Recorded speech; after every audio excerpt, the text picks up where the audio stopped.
anyone who has been in Washington for any period of time or follows the subject of national security and foreign policy knows the name of Bill Gertz and has followed his stunning, insightful writing in the Washington Times for so many years, in the Washington Beacon now, continuing as a columnist in the Washington Times, and also from Bill's 7 books. One of the most notable, influential, important writers on national security. Some of those books include Break Down How America's Intelligence Failures Led to September 11th, and The China Threat, How the People's Republic Targets America. What a surprise.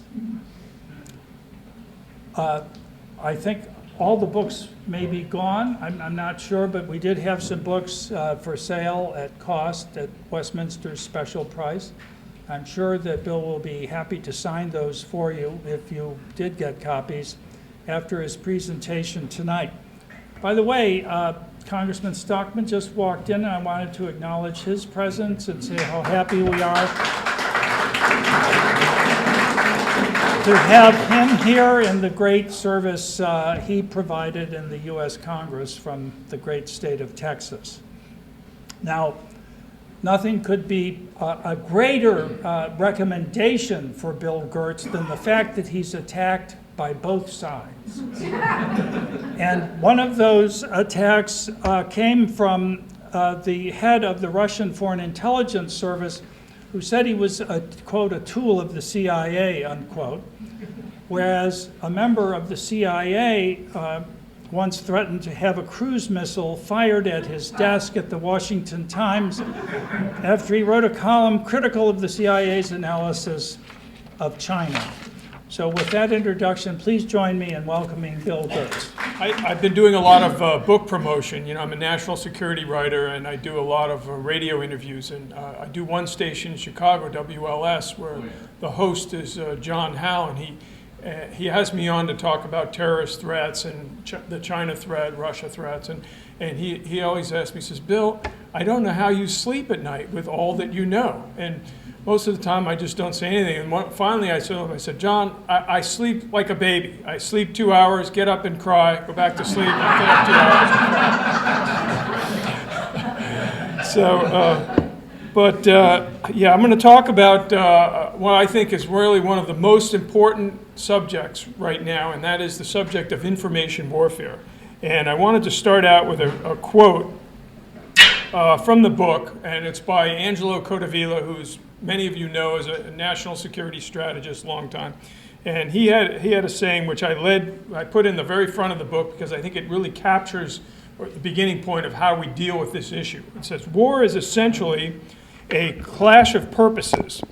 Only derivatively is it a clash of arms. Peace and war are two sides of the same coin. Failing to grasp that makes it impossible to understand the event that ends war and ushers in peace, namely victory. Now, he's talking about the concept of how do you bring about the end of war. And in the information environment, it's really about ending threats. So there's two main takeaways from iWar. The first is that we are under information assault from enemies. And this is a threat book that looks at those threats. I was contacted by an Air Force guy after the book came out, and he told me, he said, basically, we now have an acronym for the 5 threats. They call it CRICKET, and it stands for China, Russia, Korea, Iran, terrorism. And so those are the big threats, and they're clearly coming at us from an information perspective. The second point of the book is that the U.S. is woefully unprepared, ill-equipped to deal with this threat. We've basically been disarmed in the information warfare front, and that is a real danger to national security. First, a little bit of the definition. Information warfare, we've kind of gotten into kind of a technical versus content kind of issue. A lot of people can say information warfare is cyber attacks, and that certainly has been something that we've become much more aware of just in the last several years. But I define information warfare as both the cyber technical part of it as well as the information content side of it. So obviously we're familiar with cyber attacks and the damage that they're doing. They're escalating in damage. It started out as theft of information and it moved on to damaging, disruption of service. Now the big dangers are attacks on our infrastructure, and they're very vulnerable. On the content side, we really haven't done anything in this sphere since the 90s. And one of the big problems there was that we ended the U.S. Information Agency. That was one of our key things, and I'll get into that in a little bit. But again, so we have cyber attacks. It can range anything from our financial systems to our electrical grid. They talk about the various infrastructures, the critical infrastructures. But I think most people agree that there really is one most critical infrastructure, and that's the electrical grid. I mean, if you shut down the electricity, we don't have good battery backup. We don't have a lot of transformers that can be replaced if cyber attacks can succeed in causing transformers to explode. In the content side of things, what we're dealing with, I think, was highlighted by the Russian hacking and influence operation during the election. And again, this has become almost hysteria in Washington, D.C. lately. It's a subject of high-level investigations, intelligence reporting, and this was unique. The Russian operation was unique and represented a new phase of information warfare. In the past, I said, the information attacks, cyber attacks like the Chinese, they stole 22 million federal records from the Office of Personnel Management. So it was mostly theft, and they're going to use that information for future attacks, for counterintelligence, for human operations.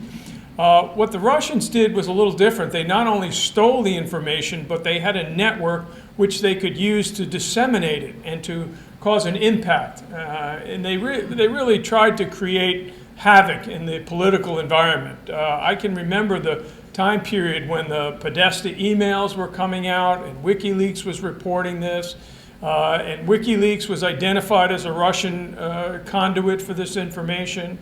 That's hard for some people in the U.S. to fathom, and then there were other outlets that were more dedicated, Russian GRU and FSB outlets, which was the persona known as Guccifer 2.0 and something called DC Leaks. So content operations, they employ the range of these operations, and they talk about media warfare and legal warfare. As psychological operations, and traditional public diplomacy, and also strategic communications. It's the whole range of these activities. When you have dictatorships like those in Russia and China, these can be potent strategic weapons. The U.S. doesn't have anything like that. We simply don't have it. During the Obama administration, we were completely disarmed in the information sphere. Across the board, and that includes our public diplomacy. I can remember the quote from the head of the State Department's Office of Public Diplomacy, which is an undersecretary position, so it's a fairly high level. It was a guy named Rick Stengel. He's a former liberal journalist, went into government, and he actually was quoted as saying, "We're not going to engage in a war of ideas against terrorism. We don't think it's worth our time to take them on in that sphere." And so, in a sense, we've been disarmed. In the intelligence community, similarly, our Directorate of Operations at the CIA and a lot of our other places have been completely disarmed in the information sphere. They're not doing the kinds of things that we need to be doing to, one, identify the threats, and two, take steps or recommend steps to counter those threats. The other thing about information warfare is that our enemies have figured out that it's much more cost-effective to use information warfare than to use traditional, conventional kinetic warfare, or at the higher end of the spectrum, even nuclear warfare. they figured it out. This is a way to attack their enemies, to achieve strategic goals without resorting to the costly operations involving armed conflict or, again, nuclear conflict at the upper end of it. And I blame my own industry as part of the problem. The news media today is in turmoil.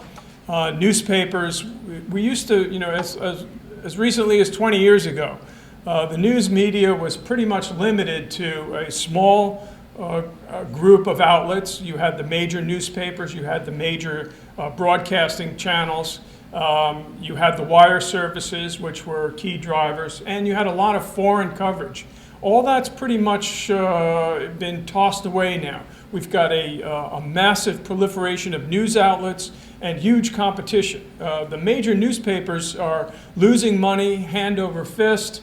They're trying to figure out ways how to make the transition from print reporting or broadcast reporting to the internet, where everything is going. Facebook now is providing most of the news for many people. Twitter is an incredible resource for news. I use it tremendously. In the book, I talk about how when the bomb blast went off at the finish line of the Boston Marathon, I was in California sitting on my brother's deck at his house, and I knew immediately the first reports were coming over. They weren't coming over CNN, which used to be the go-to news outlet. They were coming over Twitter. And within a very short period of time, it was clear that this was a terrorist attack. And I jumped into reporter mode and was able to quickly report that the pressure cooker bombs that were used by those terrorists had been disseminated on the internet by Al-Qaeda in their newsletter. They showed specifically how to develop a bomb from a pressure cooker and to put ball bearings in there to increase its lethality.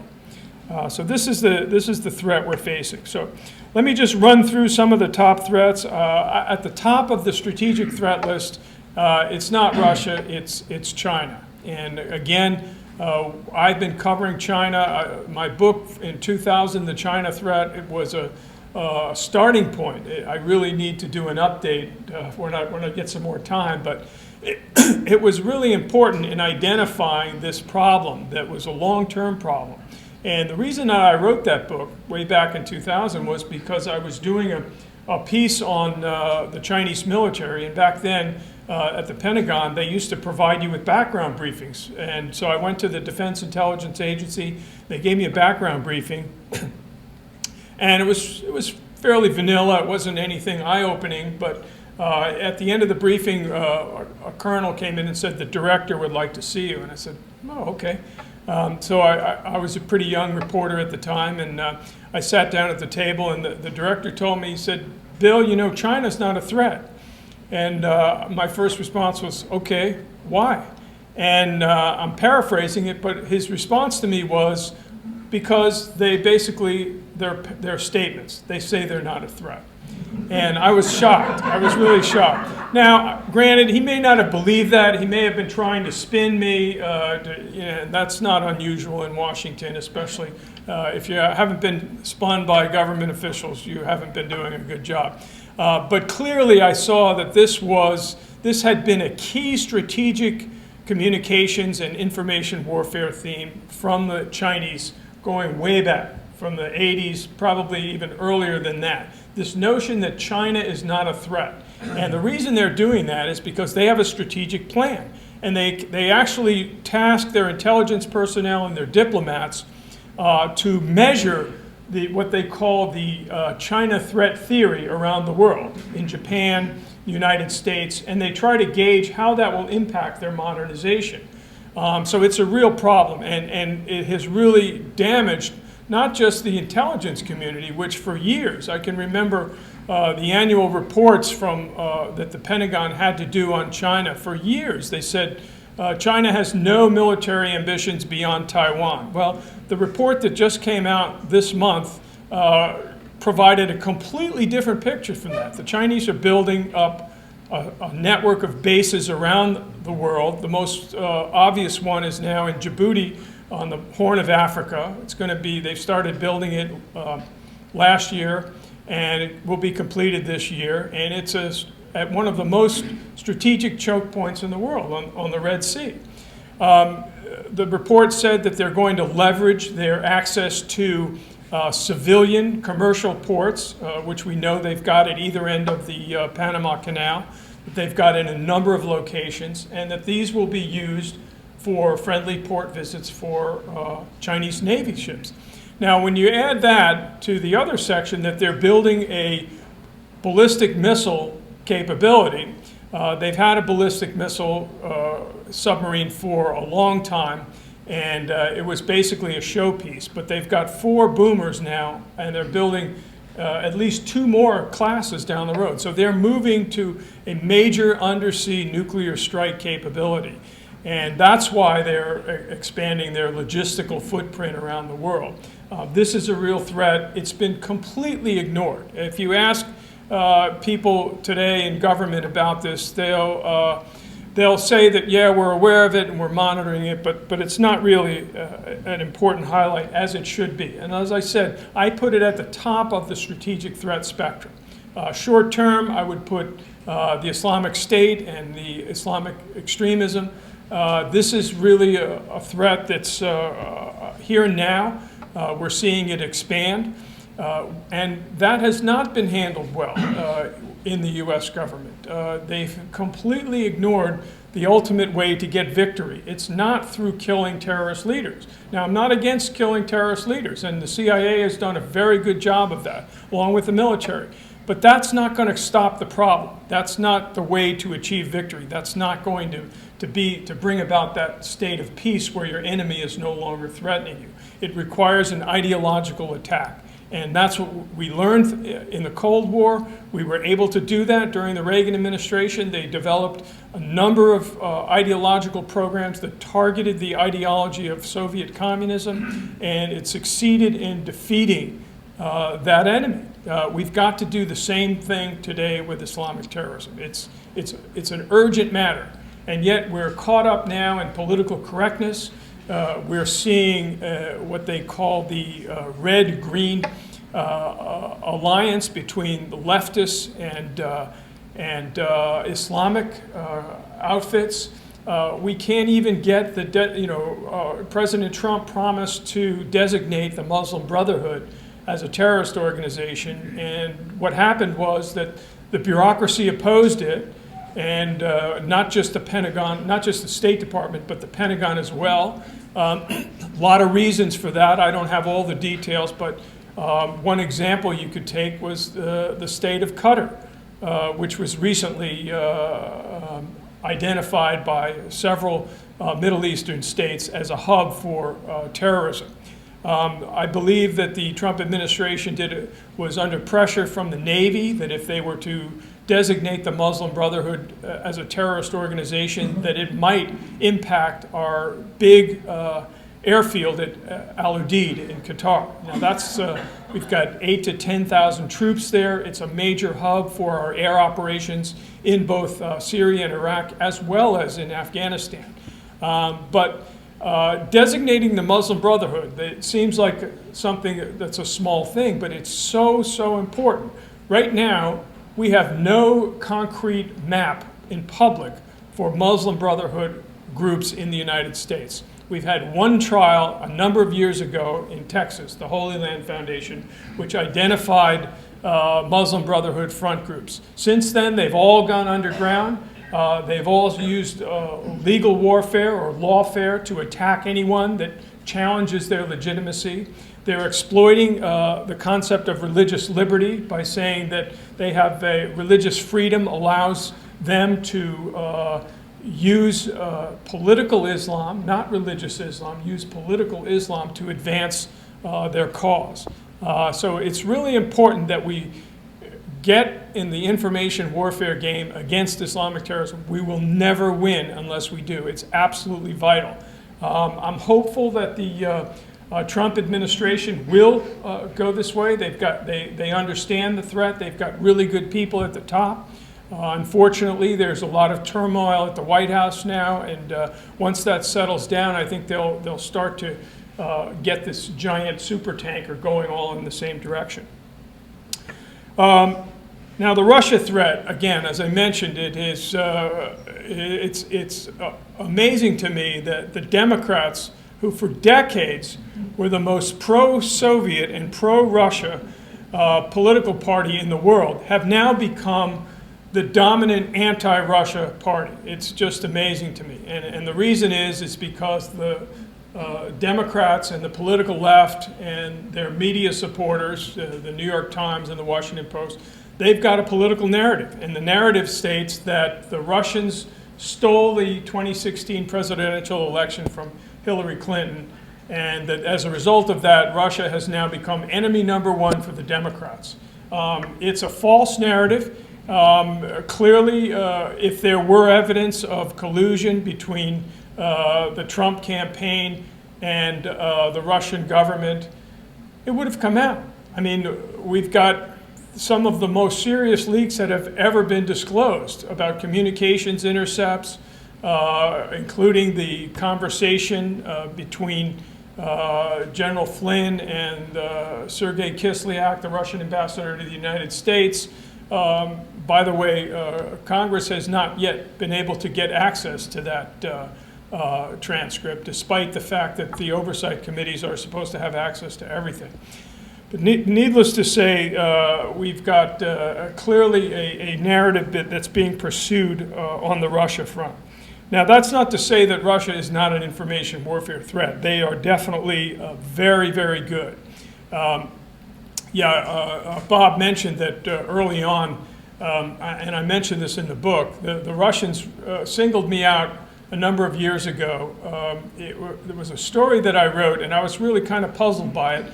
I had written, this was about somewhere in the, I'd say 89, 90 period. It was before, after the Berlin Wall had fallen and before the Soviet Union had collapsed.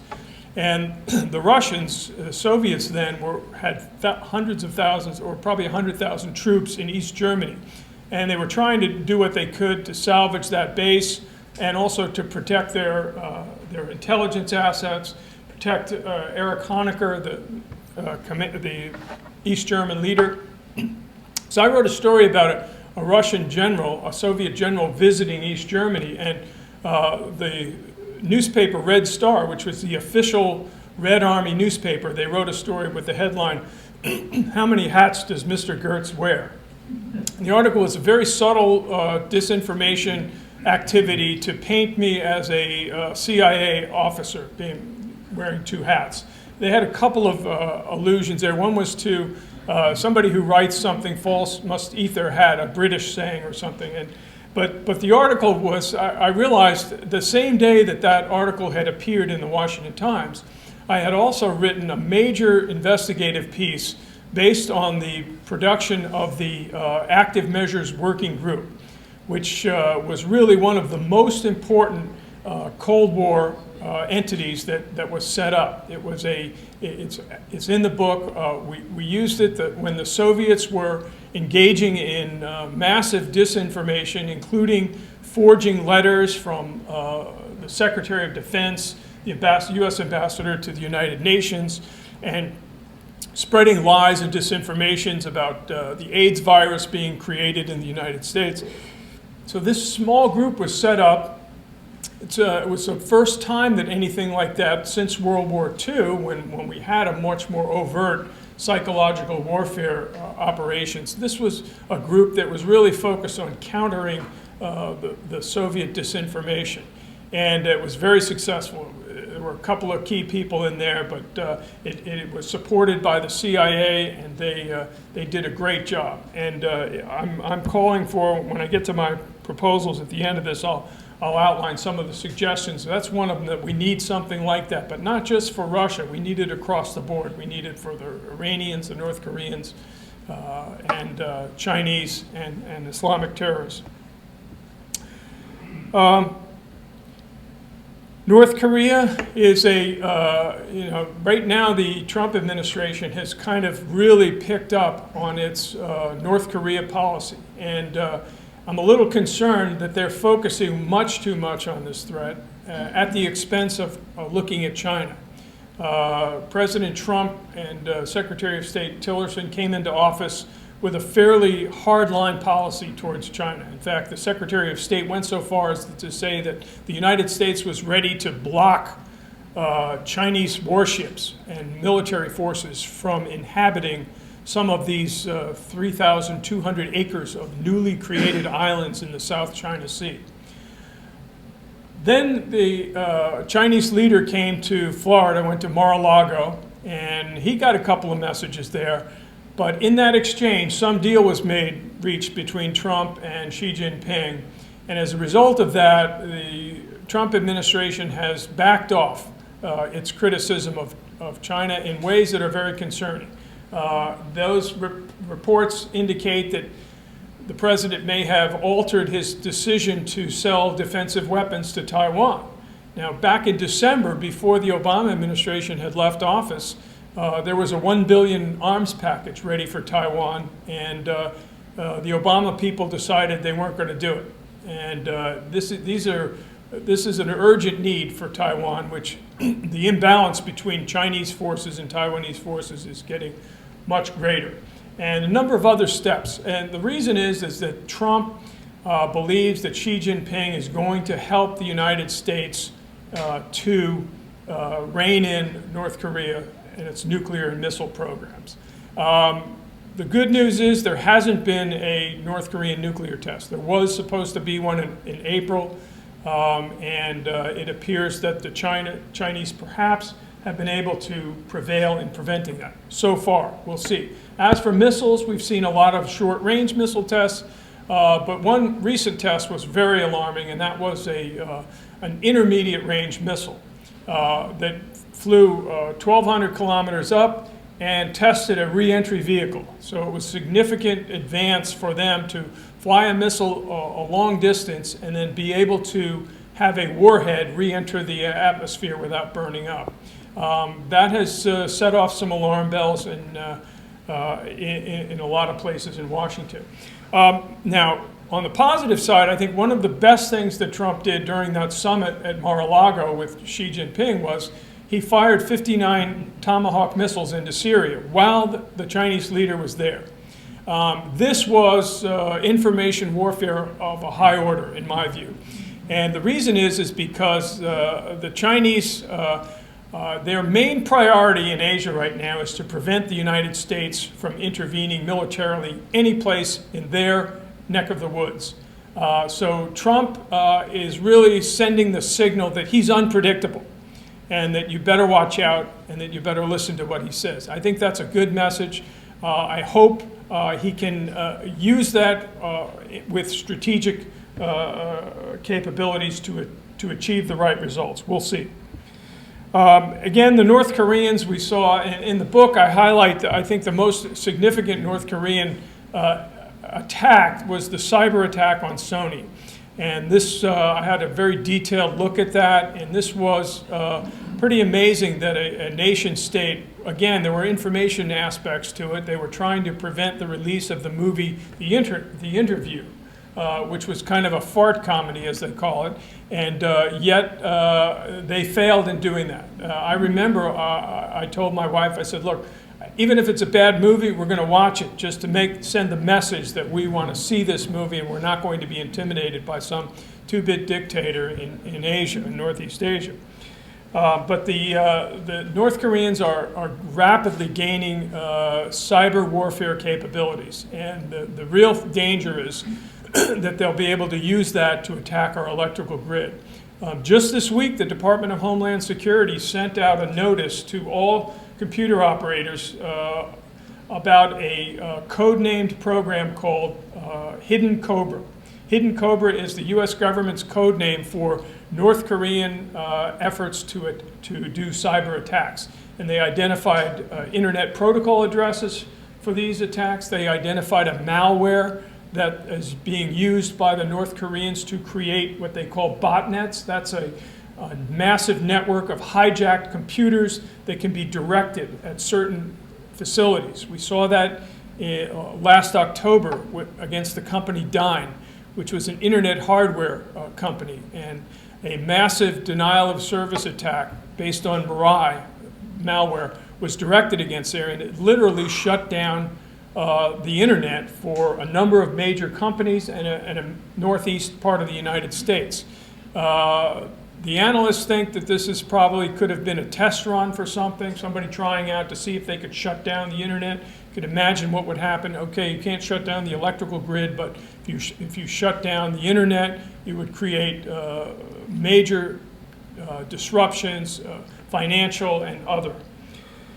So the North Koreans are up and coming. Also coming up are the Iranians, and I highlight the Iranian cyber attack, and it's a really interesting progression. The Iranians started out doing relatively simple denial of service attacks, that is using botnets to attack banks and shutting down their portals on the internet.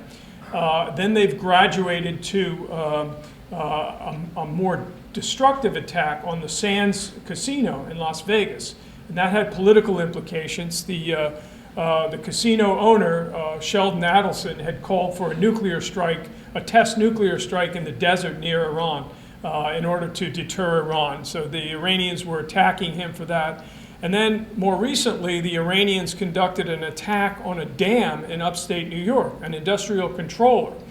Fortunately, at the time of the attack, the network had been taken offline for maintenance.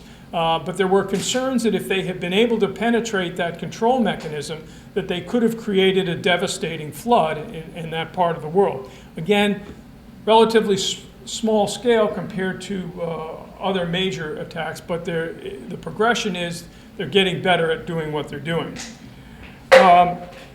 Again, on the Islamic State threat, again, this is a terrorist threat. Basically, information warfare is being used through social media, through using encrypted applications that will able to let them do command and control. Interestingly, the Pentagon last year announced for the first time that U.S. Cyber Command was working with the Central Command to conduct cyber attack operations against ISIS. What those operations are, it's not clear. They haven't surfaced. There hasn't been a lot of reporting on it. But the point is they're going after the command and control structure that is used by this nascent caliphate that's trying to create a state, going after their finances, going after their ability to communicate. Again, not too much has been done to counter the message of ISIS, and that's really a problem. I interviewed the State Department's counterterrorism messaging people for the book, and I wasn't really surprised, but it became clear to me that what the State Department had done is they weren't going to counter the ideology of ISIS, and the reason is they've got a misguided concept about the constitutional separation of church and state. And I had a guy who worked for the White House, Quentin Viktorovich. He told me that they're not going to attack the ISIS ideology because that would be violating separation of church and state, which is insane. Because, yeah, that separation is to prevent the creation of a state religion. It's not to prevent you from attacking a deadly message from terrorists. But we're losing that battle. We're clearly losing it. Now, Trump went to Saudi Arabia and opened up a massive counterterrorism center, which is supposed to be counter-ideology. Unfortunately, the Saudis do not share our view of what will bring peace in the ideological front. They have Wahhabism, which is a virulent form of Islamism as well. So this is not going to work. But we urgently need to target their ideology. And I'm not saying it's easy to do, but if you don't try, you'll never succeed. And right now, we're not even trying. So that's a real problem there. Okay, I'm gonna sum up here and present some proposals. I've got a number of programs that I think will be useful. And I'm hoping that under the Trump administration, they're going to recognize that, again, we're losing the information war battle. We live in an information age. If we don't get smart on this, things are going to get worse real fast. So these are some of the things that I'm recommending to do. First, we need to organize patriotic information warfare groups that operate legally. There are patriotic hackers out there that do this. I think that these groups should be supported, they should be encouraged, and they can go after the foreign hackers that are attacking us. Unfortunately, under the Obama administration, there was never a single response until December of 2016 for any of the cyber attacks against the United States. Not the Chinese OPM hack, not the North Koreans, not the Iranians, and only the Russians. And then it was not a cyber response. It was to expel 39 Russians and close down their facilities. It's not the kind of thing that's going to be any way of a deterrent. I reported back in 2011 that the White House Principals Committee, that is the top deputies from all the various agencies, had a meeting and they were presented a series of options, how to do deterrence and how to do counter information and counter cyber warfare against these threats. And Obama's decision at that time was he's not going to do anything. And I think we're going to have to wait until he writes his memoirs to find out why that was. I don't know the answer myself, but I do know that nothing was done. And there were a few voices back then that were saying we got to do something. There was a national intelligence estimate that was done that said these cyber attacks and these information attacks are going to continue and they're going to increase unless something is done to deter them. What does deterrence look like in cyberspace? Nobody really knows that yet. They're still working on what to do. But again, setting up a patriotic hacker group, I think it would be a good first step. And there are some out there. They need to be organized, encouraged. Again, operating under US law, operating using truth as a weapon, using facts as a weapon. Another proposal that I make is the weaponization of Donald Trump's tweets. Now imagine if the president were able to focus his Twitter influence on various world places.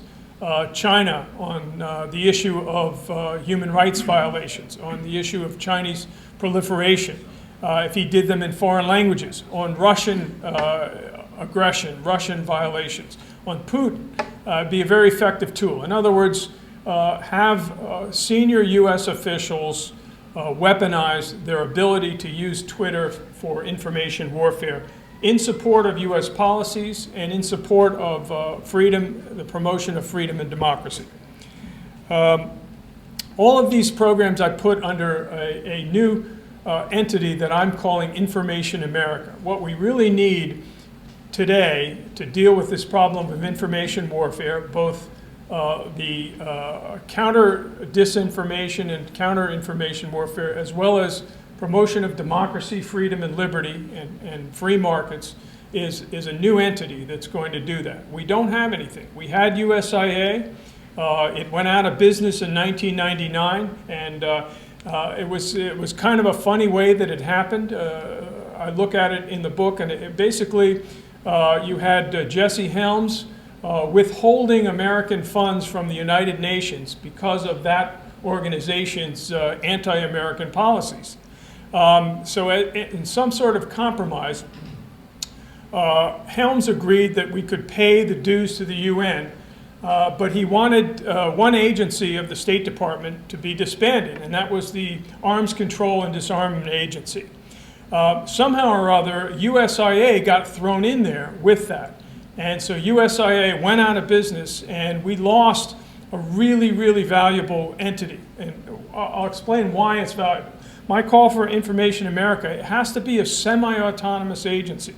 The problem with putting the function of USIA in the State Department, in the Undersecretary of State for Public Diplomacy, is that it's diplomacy impaired. The State Department wants to get along with foreign nations. This entity has to be able to promote America and speak loudly and forcefully against the bad things that are going on in the world. And you can't do that if it's wed to the State Department. Now, some argue that, yes, the State Department could become a an information America. But I think the reforms required there are going to take years, and we don't have that much time. So we need a semi-autonomous agency. Now, the intelligence community, the problem there is that their work is 90% done in secret. They're not a public organization. They could be a support to this, but if our information warfare capabilities were put in the intelligence community, they would be hampered by excessive secrecy. This has to be a public, transparent organization. And likewise at the Pentagon. Now, the Pentagon does things very well. They conduct warfare better than anybody. But when it comes to information warfare, it would be subordinated to traditional kinetic military conflict. It would become a support function. So I'm advocating that we create an Information America and that we use all of these programs. The first program that we need, I think, relates to our broadcasting entities.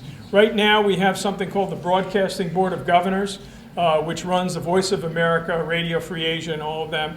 They're in turmoil right now. I got a story coming out tomorrow in the Free Beacon that will report that the Congress is going to ask the State Department IG to investigate VOA's handling of an information of an interview with a Chinese expatriate or exiled businessman who has gone public with some astonishing revelations, not just about corruption, but also about Chinese intelligence operations.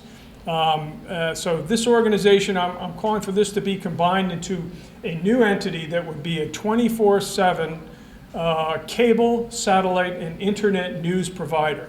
And that would combine all of the radios, and it would be a multi-language, but it would be centralized into this one, basically a TV station, more than a radio. And I think that's what's really needed.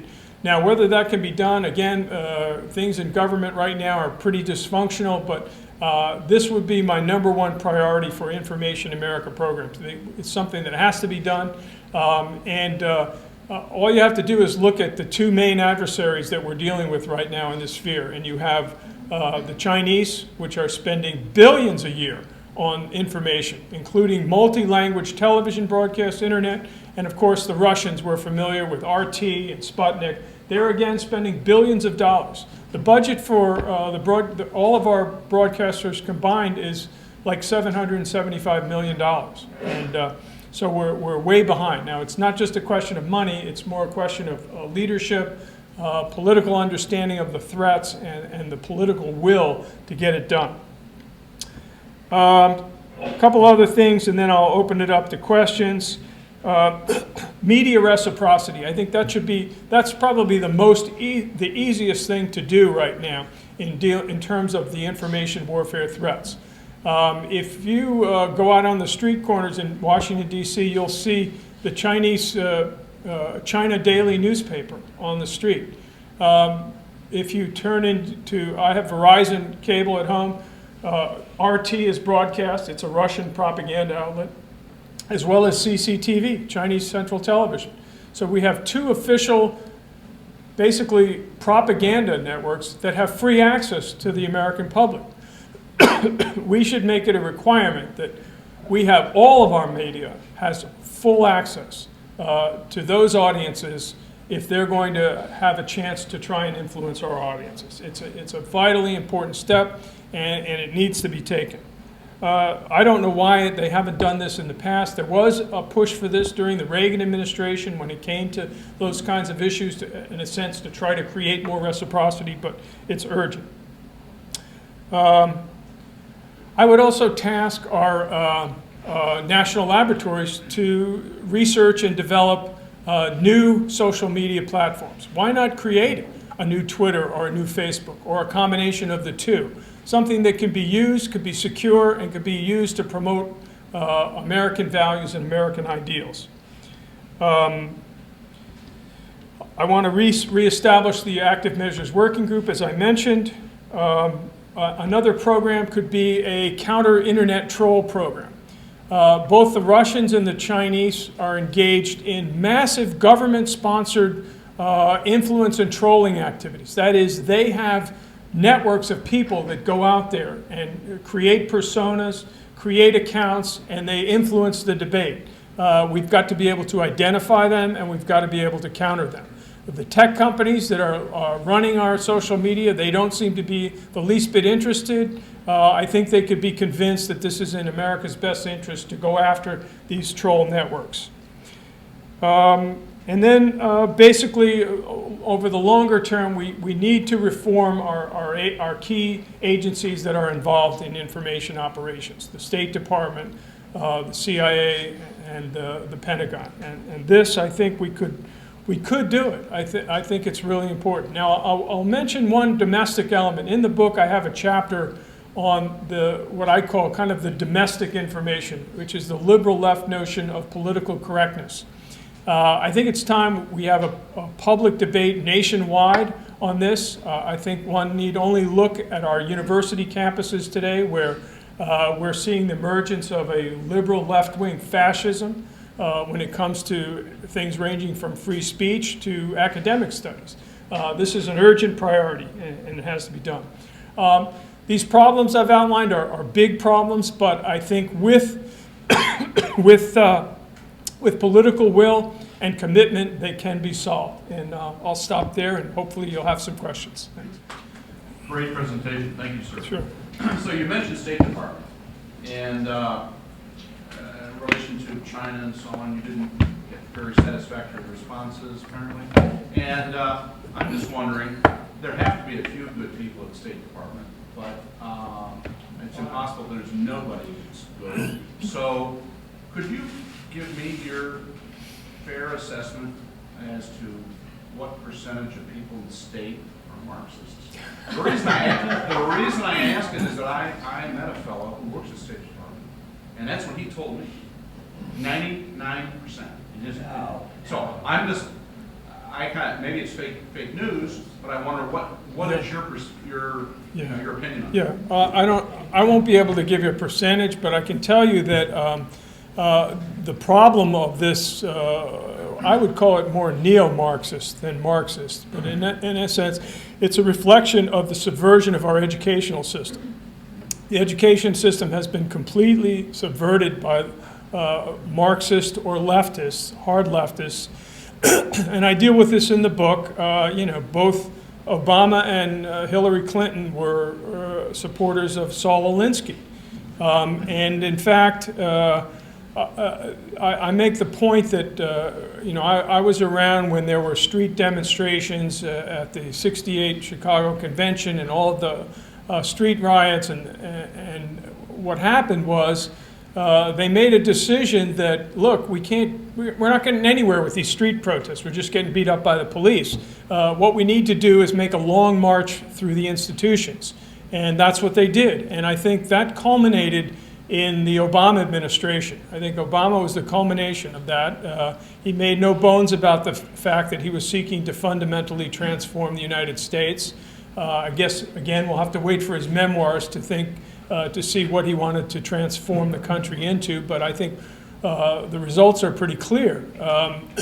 Just looking at the military, General Dunford, the chairman of the Joint Chiefs of Staff, testified this week that he said the United States will not be able to project military power to protect its interests and allies in a number of years. I mean, that's the legacy of the Obama administration, with over $1 trillion in cuts.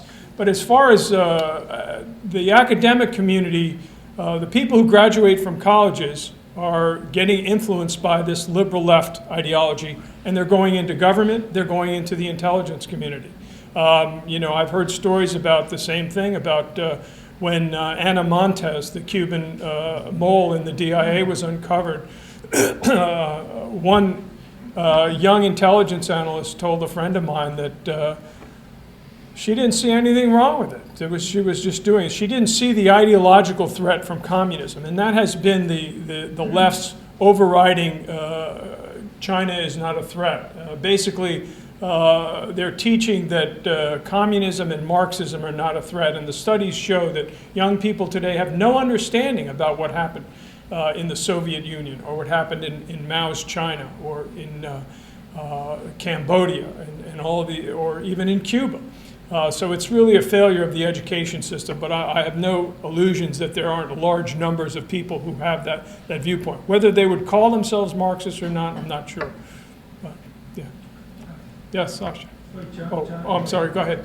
All right, first of all, Mr. Gertz, let me just underscore what my colleague said, just a superb presentation there. One quick comment and two quick questions. On the comment side, it may have been you or one of your colleagues at the Free Beacon who reported about a month ago that 60% of the National Security Council staff, as of a few weeks ago, were Obama holdovers. Mm-hmm. That's factual, 60%. But two quick questions, sir. One is there a credible mission in Afghanistan that we are now ramping up the number of troops that General Mattis is planning to send there? And if so, why can't any political leader explain that to the American people 16 years into the war? And secondly, could you please elaborate on what you see as China's plans per Djibouti and the Panama Canal in the Azores? Okay, on Afghanistan, I would have to say that whatever we're doing there, it's not working. And I think that one of the clearest examples was the fact that one of the trained special forces there killed several of our soldiers recently. There's no clear path to victory. There's no clear understanding of how to achieve victory. If I go back to that Angelo Codavilla, how do you bring about the conditions where your enemy is no longer threatening you? We're not engaged in that there. We're supporting the Afghanistan government there, which, again, this is basically a combination of tribes. I'm not sure that sending more troops is going to be the answer. The president just delegated authority to Jim Mattis, the new defense secretary, to pick whether or not to send more troops. Again, you have to do a cost-benefit analysis. And from a military perspective, what are troops going to give you? More targets. Clearly, the solution has got to be on the information front. As for the Chinese buildup, there was a report that I reported on many years ago called The String of Pearls. Someone identified that China is developing bases throughout Southeast Asia, Gwadar in Pakistan, Djibouti, other places where they want to develop these port facilities. And of course, if you question the establishment people about that, they dismiss it as, oh, you're just a conspiracy theory who thinks that Chinese are going to use those bases for military operations. Well, the latest Pentagon report says that that's exactly what they're going to do. As for the Azores, I really don't have any insight into that, but I'm sure, like I said, the whole issue of what the Chinese are doing overseas needs to be publicized. There needs to be more discussion about it publicly. Thank you. I would like to say one of the most enlightening quotes from your book Is the mic on? Oh, sorry. Yes, it is. Yes, it is on. It's on. But one of the most enlightening quotes from your book, I have to say I read it 2 or 3 times. And it's diplomacy is different from public diplomacy. And I think you are talking about the information war and the public diplomacy side. And I myself is a foot soldier in that war. And what I feel is that the other side has been shooting, the China side has been shooting at us, and we have gun control.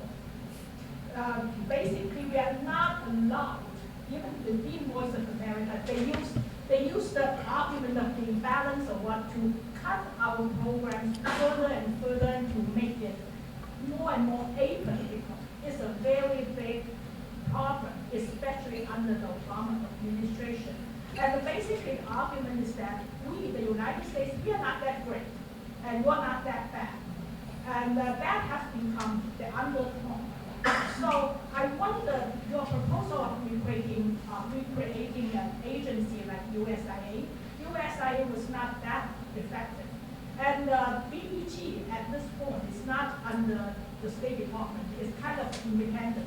But it's one of the worst places I have ever seen. Nobody's responsible and the bureaucracy is horrible. So what I always think, perhaps we should introduce the private sector elements in this instead of create another agency which mostly is so inefficient. Right? Yeah. If I may, Bill, just Sure. point out, the person asking the question is Sasha Gong. She is the director of the Mandarin service at the Voice of America. She and her colleagues have been put on suspension pending an investigation regarding the matter that Bill mentioned earlier of the expatriate China businessman revealing these uncomfortable things about China.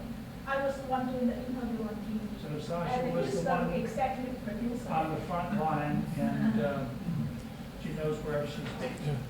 Yeah, it's a huge problem. I don't have all the answers on the structure. I do know that creating any kind of a new entity would be extremely difficult. My suggestion would be for the president to use an executive order to create a federally supported nonprofit group that could do the same kind of thing. But it's desperate that we reform the current structure. There's no question about that. I think everybody agrees that. Even James Clapper, in testimony before he left government, said that we urgently need what he called a USIA on steroids to deal with these information problems. Maybe we could take the money for PBS. Yes. Mr. Gertz, you mentioned VOA, and I don't know a Walter, you great have to deal hold it up. about VOA, but I do happen to listen to their show Issues in the News, which is broadcast on 1500 and 5:30 on Saturday morning. And this show is generally hosted by Fred Barnes, who's with the Weekly Standard, or a gal by the name of Barbara Slavin, who used to work for Al Jazeera. I'm not sure if she's with another organization now. But it is tremendously negative. I don't know. Last year they had one of the contributing editors of the National Journal pride himself by every week come out with a new name for candidate Trump. It could be a carnival barker or rodeo clown or whatever. I don't know who's paying for that. I assume the taxpayers are paying for that. I will say Fred Barnes is one of the moderators. They only have moderator and two guests. Typically maybe a representative from Economist magazine, maybe someplace else. Fred keeps it pretty much online, but Barbara Slavin certainly does. And it's just a show critical of the United States, that this is broadcast around the world. I can't remember when they've said something positive. If anyone has heard the show, I stand corrected if they said something positive. But it's on issues of the week. So, but anyway, I just wanted to. It's a good point. Yeah, again, it all comes back to the failure of the domestic American independent media. They're not doing their jobs. We're focused on the Kardashians and those kinds of things, and we're not aware of what's going on. We're not countering we're not identifying the false narratives that are being thrown at us or assaulting us informationally. And that has created kind of an aversion to doing information operations. There's a kind of a cultural aversion. And the thinking is, well, the free press is supposed to do that. Well, they're not doing it. So we've got to do something else. And something else is we've got to have an advocacy organization to promote our ideals and to counter the false narrative. I mean, the Chinese are an anti-democratic system. They're agitating against everything that we believe in, and they're making tremendous inroads. And unless we challenge that, we're going to lose that battle. The Russians, the same thing. In the book, I highlight Putin's view. He's got kind of a fascist view of a pan-Eurasian continent that's under Russian control, and that everything in the near Russia, south and north, including the Arctic, should come under Russian control. So we've got to learn these threats, and then we've got to take steps to counter them. Yeah, and clearly, it's like I said, we're well into the information age, and yet the government hasn't recognized that they need to do more in the information sphere. So I'm hoping this book will get some more debate going, that we can fix some of those problems. Yes. Thank you, and thank you very much for your upcoming story on the Voice of America, and that is critical, but it also highlights that the administration is losing part of the battle by not replacing all the Obama holdovers, because if VOA had been, the Obama leadership there had been fired immediately, either the career civil service would be running it better, or he would have people in now. And of course, we can also blame the Senate for doing like 2 or 3 nominations only a week, which might take them, God, I don't know, 2 or 3 years to put new people in. But on North Korea, perhaps you can address thoughts on this here. I believe that they are a more serious threat than people give them credit for. They don't need to re-enter a nuclear warhead to do an EMP attack.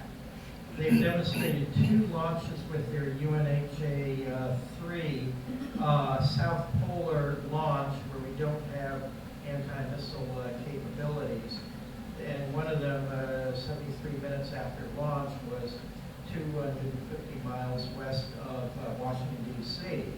So you do that, or you launch from one of their new solid-fueled mobile missiles, put that on a ship out at sea, and it can go up and do the same to the West Coast. Yeah.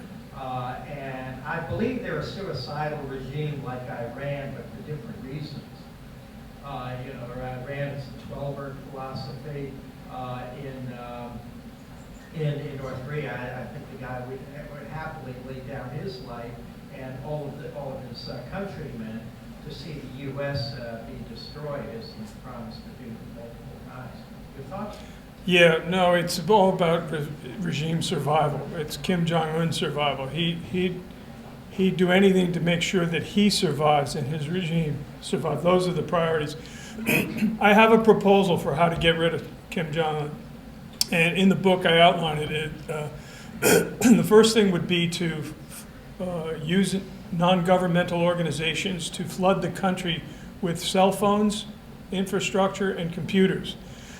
Now, granted, the government would control it. They'd have it tightly controlled, but knowing the Korean people, they would find innovative ways to break through it. And ultimately, we would break the information barrier and get information. Once you do that, those people will realize that they're literally been brainwashed under this regime.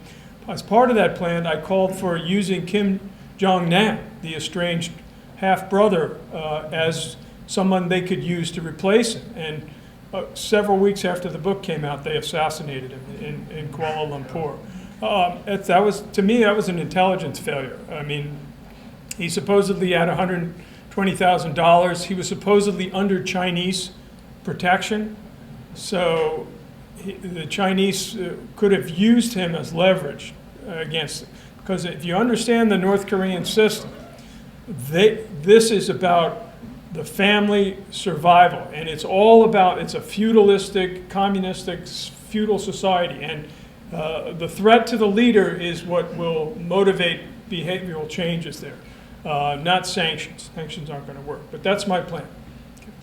Thank you. Just to follow up, your comment earlier about using, like private hackers. My guess is that the computer systems in North Korea, even Iran, and some other countries are not as robust as in other countries. And it wouldn't be that difficult to get, kitty hackers and others who just like to cause trouble and get the documents that prove their complicity, China's complicity with North Korea and things like that, and just wreak havoc on all of their systems. Right. Okay. Well, yeah, on that point, I think, that is one of the things that I advocate, is that there has to be retaliation or punishment for when we're hacked. So when the Chinese, and just recently I got new information about the OPM hack, which was in November, I reported that a Chinese cybersecurity company called Boyusec was basically a front for the Ministry of State Security. Well, I just wrote about it this week. Some private security researchers confirmed that, and I found out that they were the ones that were linked to the OPM hack. What should have been done when that happened was that the U.S. government, in the form of the National Security Agency, which is the premier cybersecurity and cyber attack agency.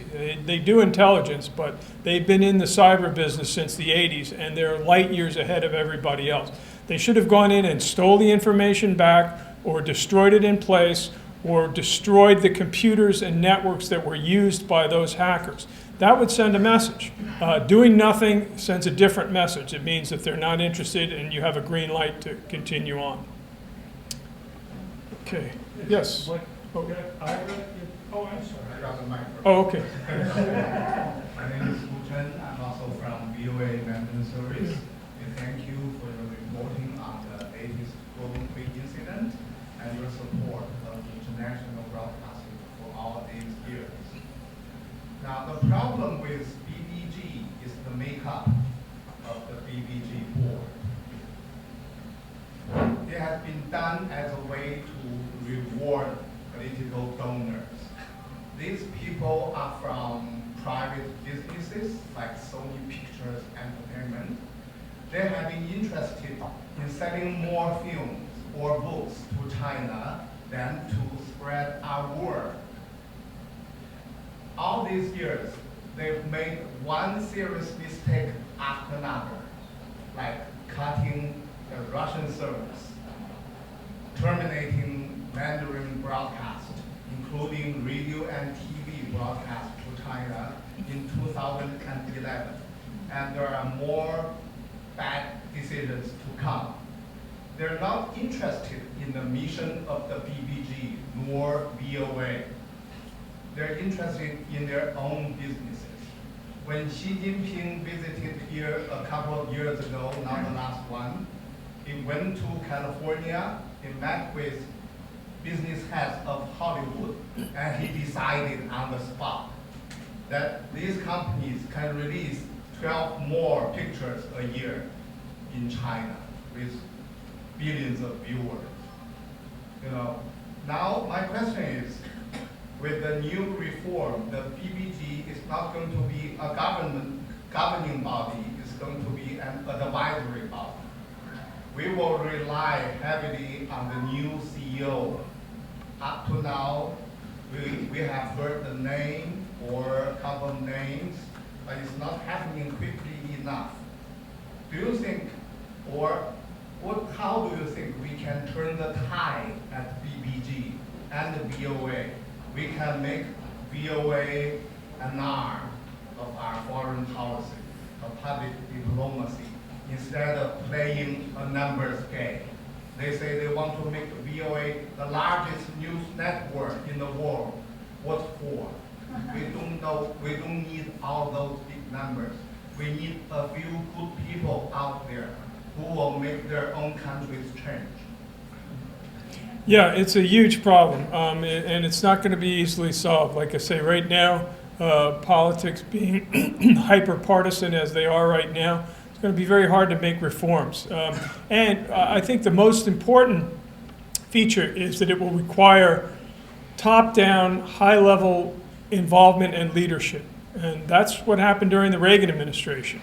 Reagan came in and he used executive orders. He said, we're going to do this, we're going to do that, and it was not easy. There was massive resistance to it. So Trump needs to get his team in place. Again, it's a huge problem for the Republicans. One of the big things that prevented the Trump administration from getting up to speed quickly with personnel was that a number of Republicans decided they were going to become vociferously anti-Trump, and they signed all of these letters. And Trump said, well, any of those people who sign those letters are not going to get jobs. And they happen to be the core of the Republican stable of experts and managers that could go into office. So there's a shortage of good people to be put in place.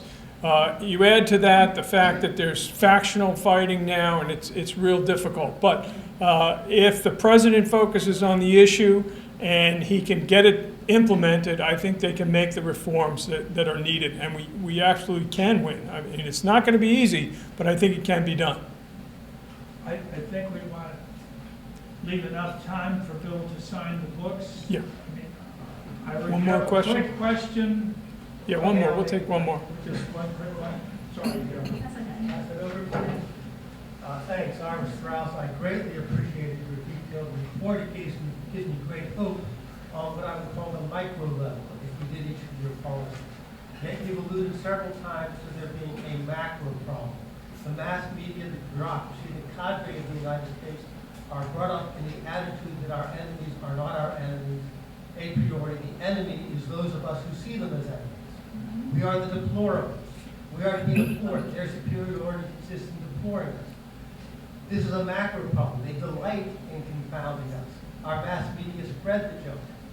So I wondered if you would have a concomitant plan to transform the mass media into an honest mass media.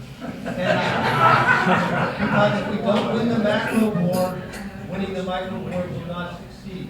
Nixon brought up the war, and he was destroyed by the mass media rather than the other way around. Reagan evaded the mass media very successfully. And no doubt, that's a great credit. But Trump is not Reagan and cannot be. He doesn't have that personality. And the mass media and academia have developed into a power much worse than what Nixon did in the decades since. So unless Trump has a plan not to defend himself episodically bashing the media, but actually to transform him, we will lose. I think it's something like a last chance.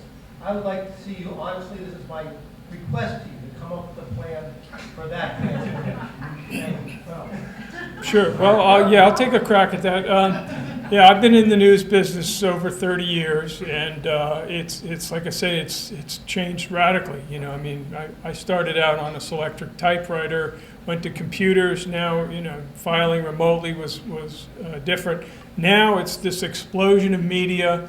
The issue of fake news is out there. We didn't really touch on that. I think that the industry needs to really have a good debate about how to police itself and how to return to journalistic standards that are going to be able to prevent what's happening today, or at least change it. I think it can be done. I think let's have a public debate on the media. We haven't had that. Let's talk about the role of the media in a free and open society. I mean, if you go to the journalism schools, they're not talking about that. But I think that would be one step in the direction of trying to solve that huge problem. Great. Thank you very much. Thank you.